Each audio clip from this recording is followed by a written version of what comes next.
ओम श्री सद्गुरु परमात्मने नमः।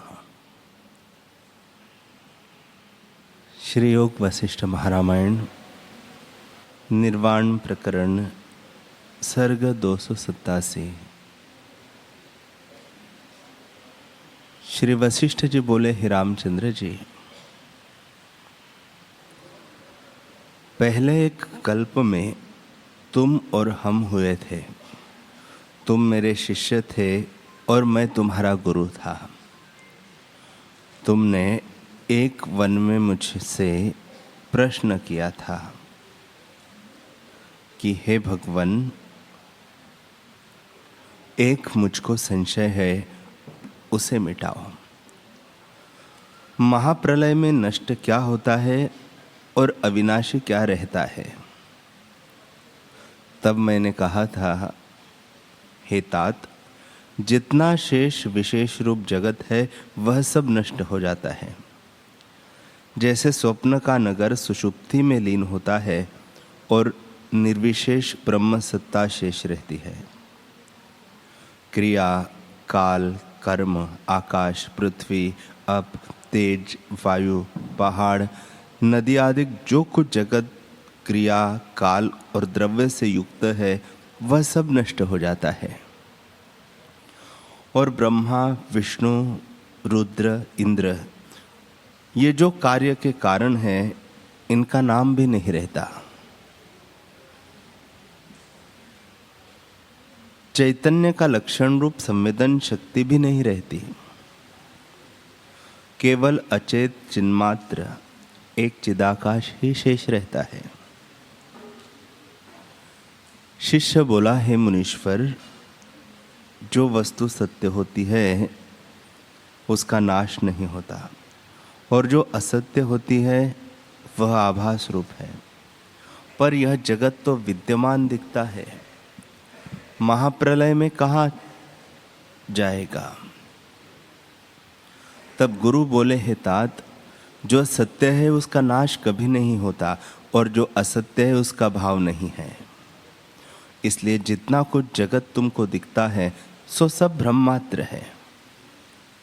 इसमें कोई वस्तु भी सत्य नहीं दिखती। परंतु जैसे मृग तृष्णा का जल नहीं होता और दूसरा चंद्रमा व आकाश में तरुवर भ्रम मात्र है, वैसे ही यह जगत जो दिखता है वह भ्रम मात्र है। जैसे स्वप्न का नगर प्रत्यक्ष भी दिखता है परंतु भ्रम मात्र है, वैसे ही यह जगत भी भ्रम रूप ही जानो। हे तात, आत्मसत्ता सर्वदा सर्वत्र अपने आप में स्थित है। जैसे स्वप्न में जागृत का और जागृत में स्वप्न का अभाव होता है तो सृष्टि कहाँ जाती है? जैसे जागृत में स्वप्न की सृष्टि का अभाव हो जाता है, वैसे ही महाप्रलय में इसका अभाव हो जाता है। शिष्य बोला, हे भगवान, यह जो दिखता है सो क्या है, और जो नहीं दिखता सो क्या है? इसका रूप क्या है, और यह चिदाकाश से कैसे हुआ है? गुरु बोले, हे शिष्य, जब शुद्ध चिदाकाश में किंचन संवेदन फुरता है तब जगत रूप होकर दिखता है।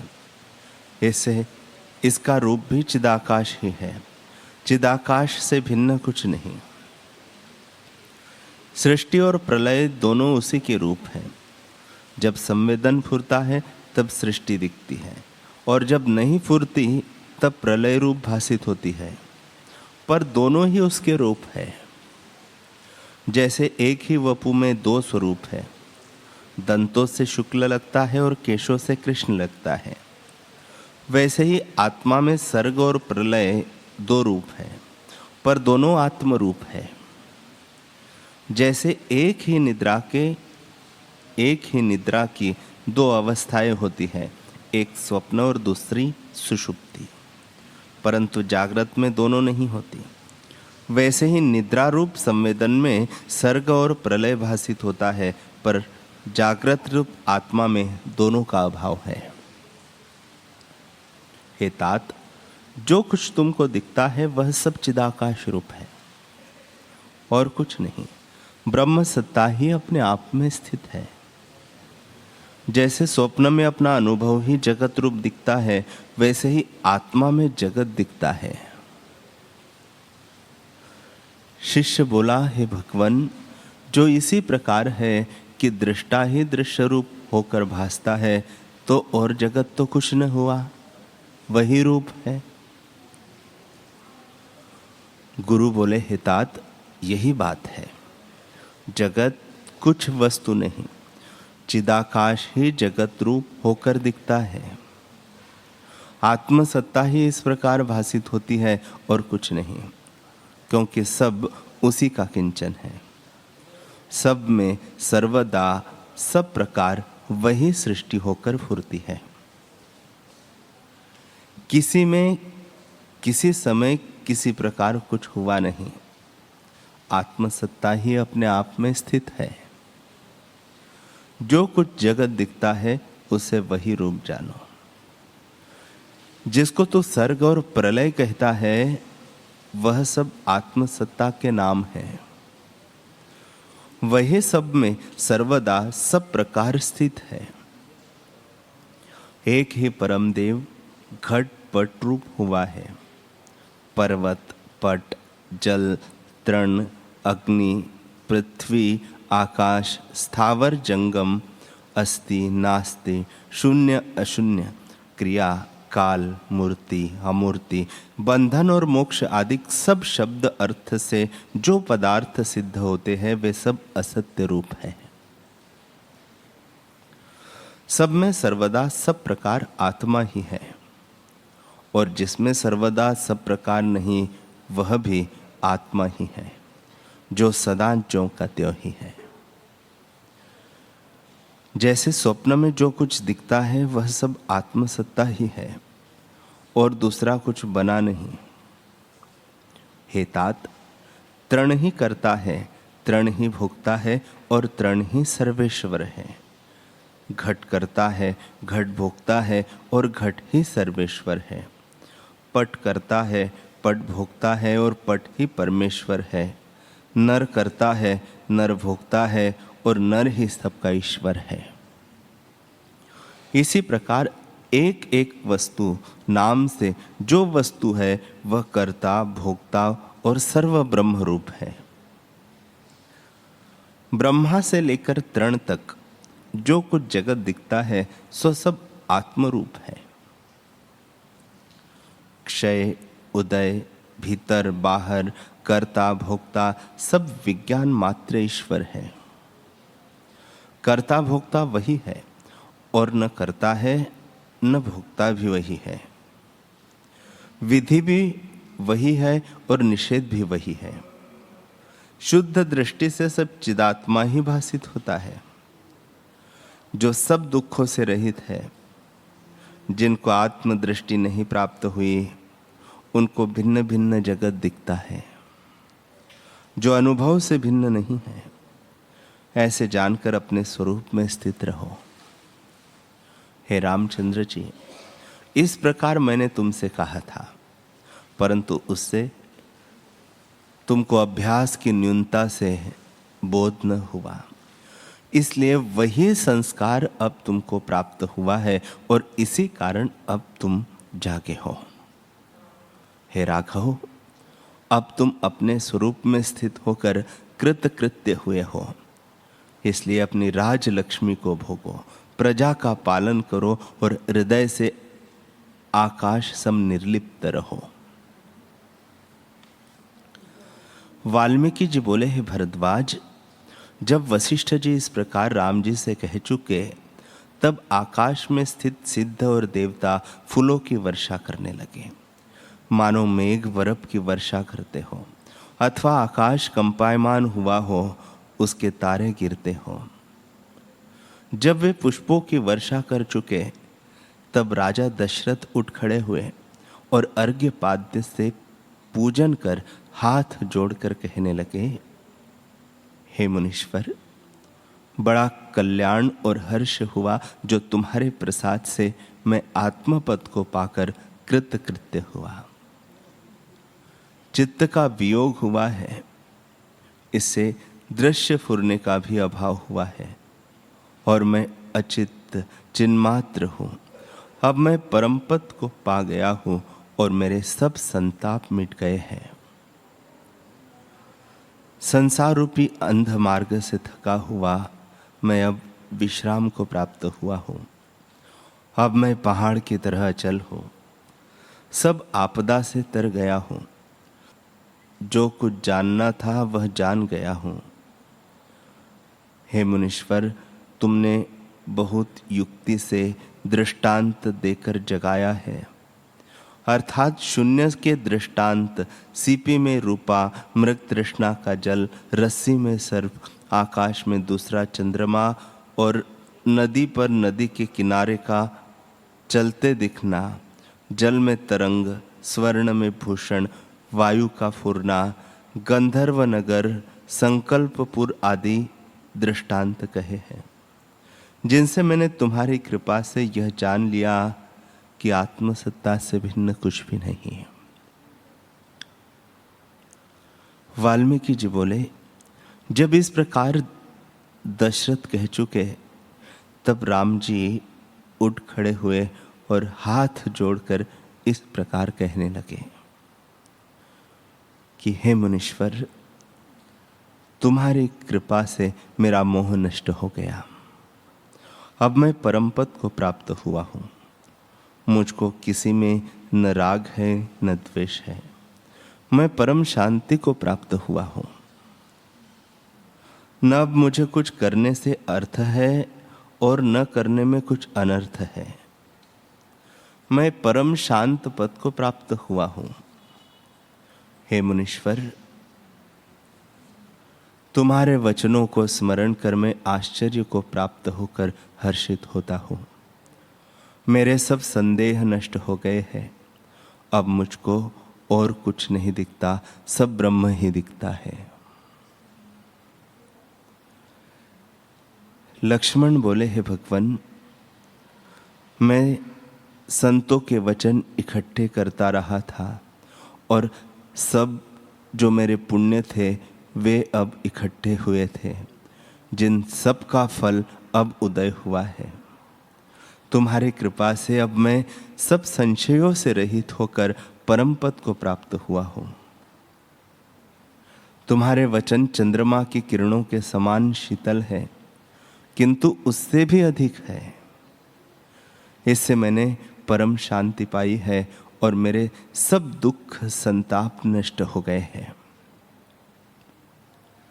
शत्रुघ्न बोले, हे मुनीश्वर, जगत और मृत्यु का जो भय था वह तुमने दूर कर दिया है और अपने अमृत रूपी वचनों का सुधापान कराया है। अब मेरे सब संशय नष्ट हो गए और मैं आत्मपद को प्राप्त हुआ हूँ। हमारे जो चिरकाल के पुण्य थे उनका फल आज हमने पाया है।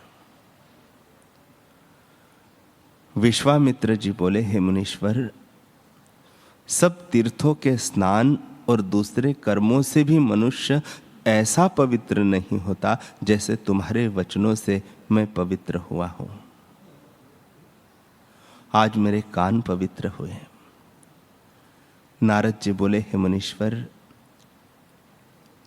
ऐसा मोक्ष का उपाय मैंने देवताओं और सिद्धों के स्थानों में भी नहीं सुना, ब्रह्मा के मुख से भी नहीं सुना, जैसा कि तुमने उपदेश किया है। इसके श्रवण करने से फिर संशय नहीं रहता। फिर दशरथ बोले, हे मुनीश्वर, आत्मज्ञान जैसी संपदा कोई नहीं। तुमने यह परम संपदा हमको दी है, जिसके पाने से फिर किसी पदार्थ की इच्छा नहीं रही। अब तो हम अपने स्वभाव में स्थित हुए हैं और संपूर्ण कर्म हमको छोड़ गए हैं। हमारे बहुत जन्मों के पुण्य इकट्ठे हुए थे, उनके फल से ये तुम्हारे पावन वचन सुने हैं। राम जी बोले, हे मुनीश्वर, बड़ा हर्ष हुआ कि यह सर्व संपदा का अधिष्ठान मुझे प्राप्त हुआ और सब आपदाओं का अंत हुआ। ज्ञान से रहित जो अज्ञानी हैं वे बड़े अभागे हैं। जो आत्मपद को त्याग कर अनात्म पदार्थ की ओर दौड़ते हैं वे भी यत्न करके प्राप्त होते हैं, पर उनसे विमुख होने पर ही आत्मपद प्राप्त होता है। उसी आत्मपद को पाकर मैं शांति युक्त और हर्ष शोक से रहित हुआ हूं। मैंने अचल पद पाया है। मैं अब अजित अविनाशी सदा अपने आप में स्थित हूं। तुम्हारी कृपा से आपको ऐसा जानता हूं। लक्ष्मण जी बोले, हे मुनीश्वर, सहस्त्र सूर्य एकत्र उदय होकर भी हृदय के तम को दूर नहीं कर सकते, पर वह तम तुमने दूर कर दिया है। सहस्त्र चंद्रमा इकट्ठे उदय हो तो भी हृदय की तपन निवृत्त नहीं कर सकते, पर तुमने संपूर्ण तपन निवृत्त की है। हम निसंताप पद को प्राप्त हुए हैं। वाल्मीकि जी बोले, हे साधु, जब इस प्रकार सब कह चुके तब वशिष्ठ जी ने कहा, हे रामचंद्र जी, इस मोक्ष उपाय कथा को सुनकर सब ब्राह्मणों का यथा योग्य पूजन और दान करो। जो इतर जीव है वे भी यथा योग्य यथाशक्ति पूजन करते हैं। तुम तो राजा हो। जब इस प्रकार वशिष्ठ जी ने कहा तब राजा दशरथ ने उठकर सहस्त्र मथुरावासी विद्वान ब्राह्मणों को भोजन कराया। दक्षिणा, वस्त्र, भूषण, घोड़े, गांव आदि दिए। यथा योग्य पूजन किया। निदान बड़ा उत्साह हुआ। अंगना नृत्य करने लगी और नगाड़े, शहनाइयां आदि बाजे बजने लगे। चक्रवर्ती राजा दशरथ ने बड़ा उत्सव किया। इस प्रकार 7 दिन तक ब्राह्मणों, अतिथियों और निर्धनों को द्रव्य देकर राजा ने पूजन किया और अन्न और वस्त्र आदि देकर सबको प्रसन्न किया। वाल्मीकि जी बोले, हे भरद्वाज, इस प्रकार वशिष्ठ मुनि के वचन सुनकर सब रघुवंशी कृतकृत्य हुए। जैसे राम जी सुनकर संशय रहित जीवन मुक्त होकर विचरे हैं, वैसे तुम भी विचरो। यह मोक्ष उपाय ऐसा है कि जो अज्ञानी श्रवण करे तो वह भी परम पद को प्राप्त हो। तुम्हारी क्या बात है, तुम तो पहले से ही बुद्धिमान हो। जिस प्रकार मुझसे ब्रह्मा जी ने कहा था वह मैंने तुमको सुना दिया। जैसे रामचंद्र आदि कुमार और दशरथ आदि राजा जीवन मुक्त होकर विचरे हैं, वैसे ही तुम भी विचरो। उनमें मोह भी दिखता था, पर वे स्वरूप से चलायमान नहीं हुए। ज्ञान जैसा सुख और कोई नहीं, और अज्ञान जैसा दुख भी कोई नहीं। इसे अधिक क्या कहिए। यह जो मोक्ष उपाय मैंने तुमसे कहा है वह परम पावन है। यह संसार समुद्र से पार करने वाला है। दुख रूपी अंधकार का नाशक सूर्य है और सुख रूपी कमल की खानी का तालाब है। जो पुरुष इसका बारंबार विचार करेगा वह यदि महामूर्ख हो तो भी शांत पद को प्राप्त होगा। जो कोई इस मोक्ष उपाय को पढ़ेगा, कहेगा, सुनेगा, लिखेगा अथवा लिखकर पुस्तक देगा, उसके हृदय में जो कामना होगी वह पूर्ण होगी। वह ब्रह्मलोक को प्राप्त होगा और राजसु यज्ञ का फल पावेगा। फिर विचार कर ज्ञान पाकर मुक्त होगा। हे अंग, यह मोक्ष उपाय बड़ा शास्त्र है। इसमें बड़ी कथा है और नाना प्रकार की युक्तियां हैं। जिन कथाओं और युक्तियों से वशिष्ठ जी ने राम जी को जगाया था, वे मैंने तुमको सुनाई है। अपने उपदेश से उन्होंने उनको जीवन मुक्त किया था और कहा था कि तुम राजलक्ष्मी भोगो। वही मैंने भी तुमसे कहा है कि जीवन मुक्त होकर अपने तप कर्म में सावधान हो रहो और आत्मसत्ता में निश्चय रखना। जिस उपदेश से रघुवंशी कृत्य हुए, वह मैंने तुमसे ज्यों का त्यों कहा है। इस निश्चय को रखकर कृत्य हो जाओ। इसमें जितने इतिहास और कथा है, उनके भिन्न भिन्न नाम तुम सुनो। वैराग्य प्रकरण में राम जी के संपूर्ण प्रश्न हैं। मुमुक्षु प्रकरण में शुक निर्वाण ही कहा है। उत्पत्ति प्रकरण में ये 8 आख्यान कहे हैं। एक आकाशच का, दूसरा लीला का, तीसरा सुचि का, चतुर्थ इंद्र ब्राह्मण के पुत्रों का, पंचम कृत्रिम इंद्र और अहिल्या का, छठा चित्तोपाख्यान, सप्तम वाल्मीकि कथा और अष्टम सांबर का आख्यान। स्थिति प्रकरण में 4 आख्यान हैं। एक भृगु के पुत्र का, दूसरा दाम व्याल और कट का, तीसरा भीम भास दट और चतुर्थ दासुर का। उपशम प्रकरण में 11 आख्यान कहे हैं।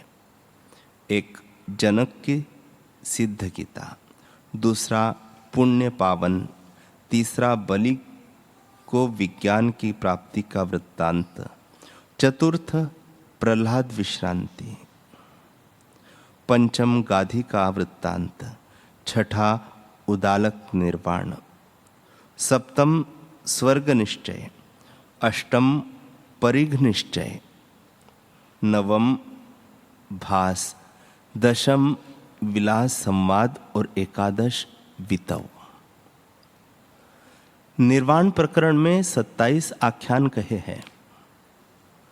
भुषुंडी और वशिष्ठ जी का, महेश और शिव जी का, शिलाकोश का, उपदेश, अर्जुन गीता, स्वप्न सत्यरुद्र, वैताल का, भगीरथ का, गंगा अवतरण का, शिखर ध्वज का, बृहस्पति कच्छ प्रबोध, मिथ्या पुरुष का, श्रृंगी गण का, इक्ष्वाकु कुल निर्वाण का, मृग व्याध दृष्टांत, बल बृहस्पति, मंकी निर्वाण, विद्याधर का, हरिणोपाख्यान, आख्यानोपाख्यान, विपश्चित की कथा, शिवी का,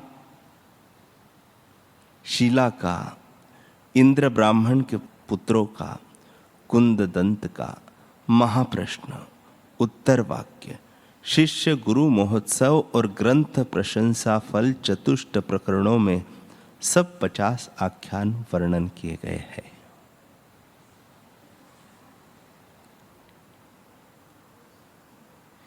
इति श्री योग वासिष्ठे महारामायणे वशिष्ठ रामचंद्र संवादे निर्वाण प्रकरण संपूर्णम।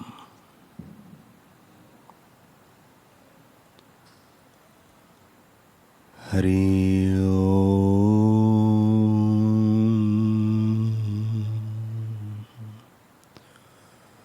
हरि ओम।